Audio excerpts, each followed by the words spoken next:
happening locally. So you can see just where we are in the game right now and how important it is for you to show up next Monday at City Council, 6:30. We will. Next Monday is the 19th. Oh my God. December 19th. December 19th, Merced City Hall on the corner of 18th and N. 6:30, we will have T-shirts for you there for tenants together as well.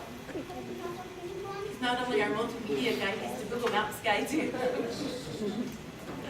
I wanted to just share a little bit. My name's Gloria. I work with Journey for Justice. About maybe 15 years ago, I was part of a committee that the city had that was called Affordable Housing Task Force. And in there were people that were in real estate and that they were homeowners, and they weren't really like low-income people in there. So they really weren't in a big hurry to, you know, be able to make sure that people had affordable housing. Well, after my term was out, in a short time, it was dissolved. They really said, well, we don't really need affordable housing in Merced. But one other thing that I want to say is that in my mind, you know, I'm heading towards 63 years old. And in my lifetime, because I was raised in a very low-income family, Mexican family out of East Los Angeles.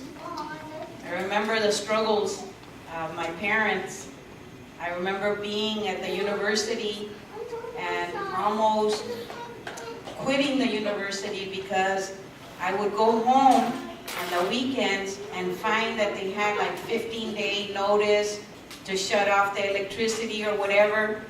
And I almost quit the university because it hurt me that my parents were in that type of situation. You know, they were renters for a long time. Then when the children got together, we were able to get together a down payment for them.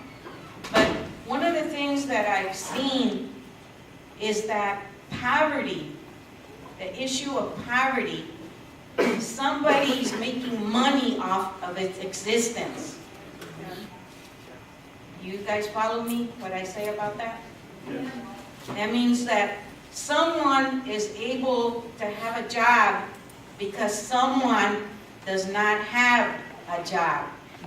And I think it's that type of system. I think that Sandy Perry kind of tried to point out that many times I feel too that people live in fear.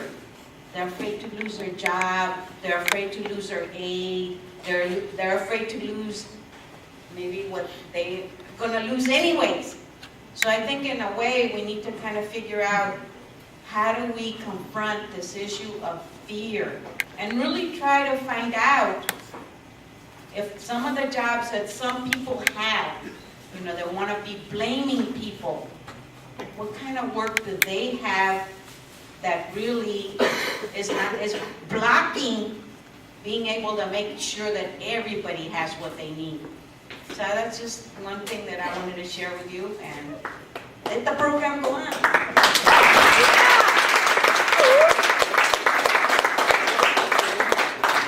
Thank you very much, Gloria. I'm glad you didn't quit school because then you wouldn't be bugging me when we're going to use that.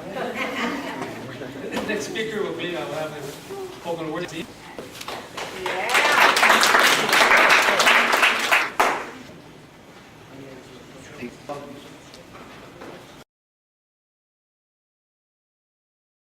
So I really want to, just before I start, I want to say that I had an opportunity to get involved in a lot of what's going on with Occupy Los Angeles. And I think that the Occupy movement is a real important thing that's going on throughout the country. That it has this idea that we're 99 and that there's 1% that's causing all these problems. So it's not just a question of like the war, right? You know, a question of almost 3 million people in prison, or the fact that we have over 3 million people that are homeless. It's not just that. It's like I'm against the 1% of people that are doing this to the rest of us. And there's a common thread. There's a common thread to all these social issues. With society, there was 1% of people when it takes 99.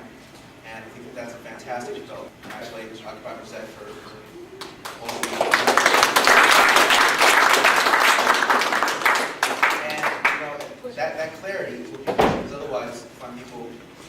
they blame black people, or they blame the youth, or they blame, most often, they blame themselves.